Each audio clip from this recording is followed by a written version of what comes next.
Magandang araw mga bata! Ang ating kwento ngayong araw na ito ay tungkol kay Pilong Patago-Tago. Kwento ni Christine Canon, guhit ni Leo Alvarado. Pilo? Pilo! Saan ka ba nagtatago? Pilo! Pilo! Pumasok ka na sa bahay. Maligo ka na, anak. Kanina ka pa naglalaro sa labas. Nang biglang may narinig si nanay na, Bulaga, Nay! Di nyo alam, nandito lang ako. Nakatayo ako ng tuwid sa likod ng poste. at may naghahanap na naman kay Pilo. Pilo! Pilo! Saan ka ba naroroon? Pilo! Pilo! Gutom na ang alagang isda mo. Halika, Pilo, at pakainin mo na ito. Papasok na ako sa opisina. Nang biglang may narinig si tatay na, Bulaga, Tay! Di nyo ako nakita, no? Nandito lang po ako sa tuktok ng aparador. may naghahanap na naman kay Pilo. Pilo! Pilo! Saan ka ba nagsuot? Pilo? Pilo? Lumabas ka na. Malimig na ang tanghalian mo. Kanina pa to nakahain sa mesa. Nang biglang may narinig si Ate Bebeng na, Bulaga, Ate Bebeng! Di mo ako nakita, no? Narito lang ako sa loob ng tambak na labada. at may naghahanap na naman kay Pilo. Pilo! Pilo! Nasaan ka ba talaga? Pilo! Pilo! Kailangan na nating umalis. Nariyan na ang tricycle sa baba. Sige ka, mahuhuli na naman tayo sa eskwela. Nang biglang may narinig si Kuya Ray na, Bulaga, Kuya Ray! Di mo ako nakita, no? Nandito lang ako sa gilid ng kama. Dumating na si Pilo galing sa school. May naghahanap na naman. Pilo? Pilo! Aalis na tayo, anak. Pilo! Pilo! Bibili tayo ng pantalon mo. Pupunta sila sa palengke. Nang biglang may narinig na naman si nanay na, Bulaga! Di niyo ako nakita, no, Nay? Nakasiksik lang ako sa gitna ng aking mga laruan. Nakarating na sila sa palengke at hinahanap na naman si Pilo. Pilo! Pilo! Nakapili na ako ng pantalon mo. Pilo? Pilo! Halika na at isukat mo kung kasya ito sa iyo, Pilo. Pilo! Nasaan ka ba talaga, anak? Pilo! Nag-aalala na ako. Sabi naman ni Pilo, Bakit kaya hindi pa rin ako nakikita ni Inay? Ang tagal ko nang naghihintay. Nakakangalay. 1 oras na yata akong nakayuko. Sige na nga, lalabas na ako. hinahanap niya ng hinahanap ang kanyang inay. Inay? Inay! Inay!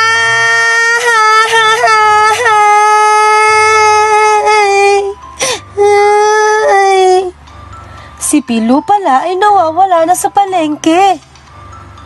Si Pilo ay may biglang narinig na, Bulaga, Pilo! Nandito na si Inay. Akala mo di kita makikita, no? At dyan nagtatapos ang kwento ni Pilong Patago-Tago. Kwento ni Christine Canon, guhit ni Leo Alvarado.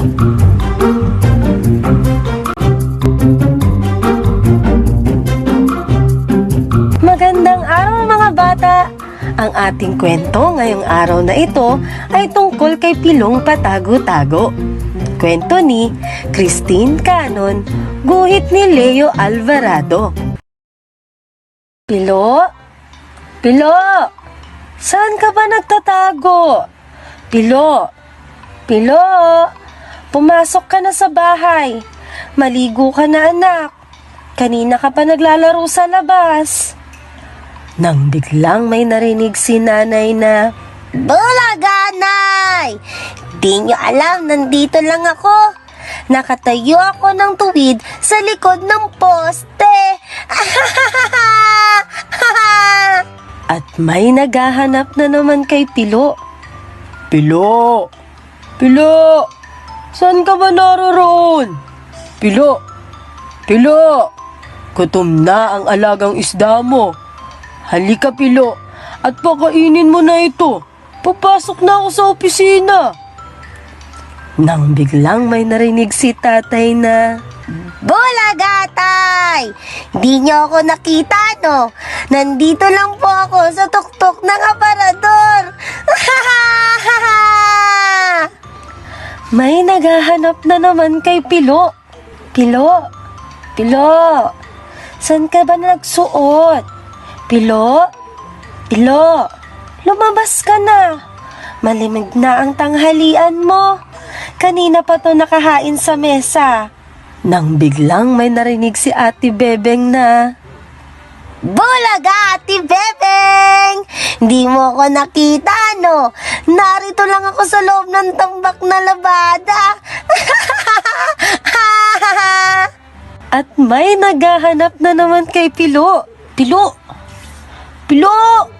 Nasaan ka ba talaga? Pilo! Pilo! Kailangan na nating umalis. Nariyan na ang tricycle sa baba. Sige ka, mahuhuli na naman tayo sa eskwela. Nang biglang may narinig si Kuya Ray na, Bulaga, Kuya Ray! Di mo ako nakita, no? Nandito lang ako sa gilid ng kama. Dumating na si Pilo galing sa school. May naghahanap na naman. Pilo? Pilo? Aalis na tayo, anak. Pilo? Pilo? Bibili tayo ng pantalon mo. Pupunta sila sa palengke. Nang biglang may narinig na naman si nanay na, Bulaga! Di niyo ako nakita, no, Nay? Nakasiksik lang ako sa gitna ng aking mga laruan. Nakarating na sila sa palengke at hinahanap na naman si Pilo. Pilo!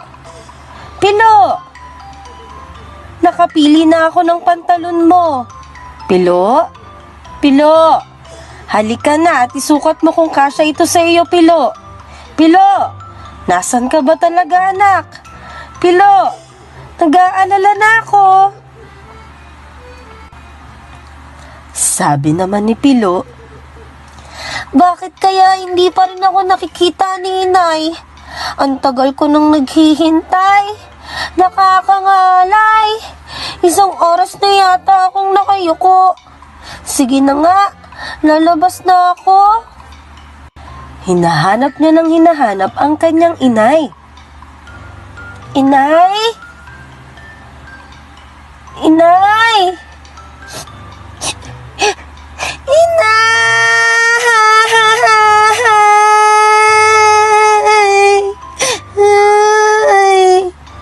Si Pilo pala ay nawawala na sa palengke. Si Pilo ay may biglang narinig na, Bulaga, Pilo! Nandito na si Inay. Akala mo di kita makikita, no? At dyan nagtatapos ang kwento ni Pilong Patago-Tago. Kwento ni Christine Canon, guhit ni Leo Alvarado.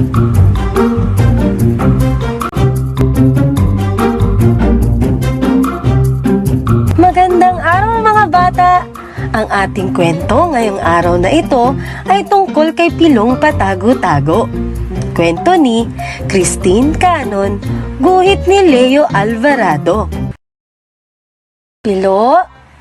Pilo? Saan ka ba nagtatago? Pilo? Pilo? Pumasok ka na sa bahay. Maligo ka na, anak. Kanina ka pa naglalaro sa labas. Nang biglang may narinig si nanay na, Bulaga, Nay! Di nyo alam, nandito lang ako. Nakatayo ako ng tuwid sa likod ng poste. at may naghahanap na naman kay Pilo. Pilo! Pilo! Saan ka ba naroroon? Pilo! Pilo! Gutom na ang alagang isda mo. Halika, Pilo, at pakainin mo na ito. Papasok na ako sa opisina. Nang biglang may narinig si tatay na, Bulaga, Tay! Di nyo ako nakita, no? Nandito lang po ako sa tuktok ng aparador. may naghahanap na naman kay Pilo. Pilo! Pilo! Saan ka ba nagsuot? Pilo? Pilo! Lumabas ka na. Malimig na ang tanghalian mo. Kanina pa to nakahain sa mesa. Nang biglang may narinig si Ate Bebeng na, Bulaga, Ate Bebeng! Di mo ako nakita, no? Narito lang ako sa loob ng tambak na labada. at may naghahanap na naman kay Pilo. Pilo! Pilo! Nasaan ka ba talaga? Pilo! Pilo! Kailangan na nating umalis. Nariyan na ang tricycle sa baba. Sige ka, mauhuli na naman tayo sa eskwela. Nang biglang may narinig si Kuya Ray na, Bulaga, Kuya Ray! Di mo ako nakita, no? Nandito lang ako sa gilid ng kama. Dumating na si Pilo galing sa school. May naghahanap na naman. Pilo? Pilo! Aalis na tayo, anak. Pilo! Pilo! Bibili tayo ng pantalon mo. Pupunta sila sa palengke.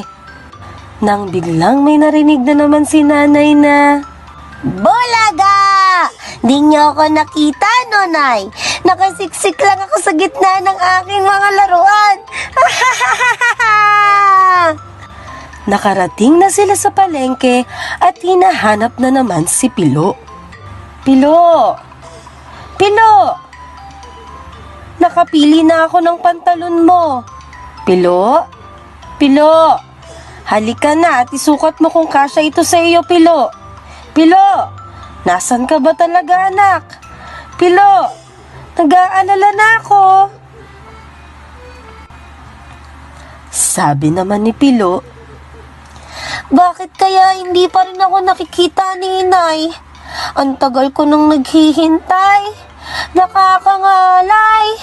1 oras na yata akong nakayuko. Sige na nga, lalabas na ako. hinahanap niya ng hinahanap ang kanyang inay. Inay? Inay! Inay!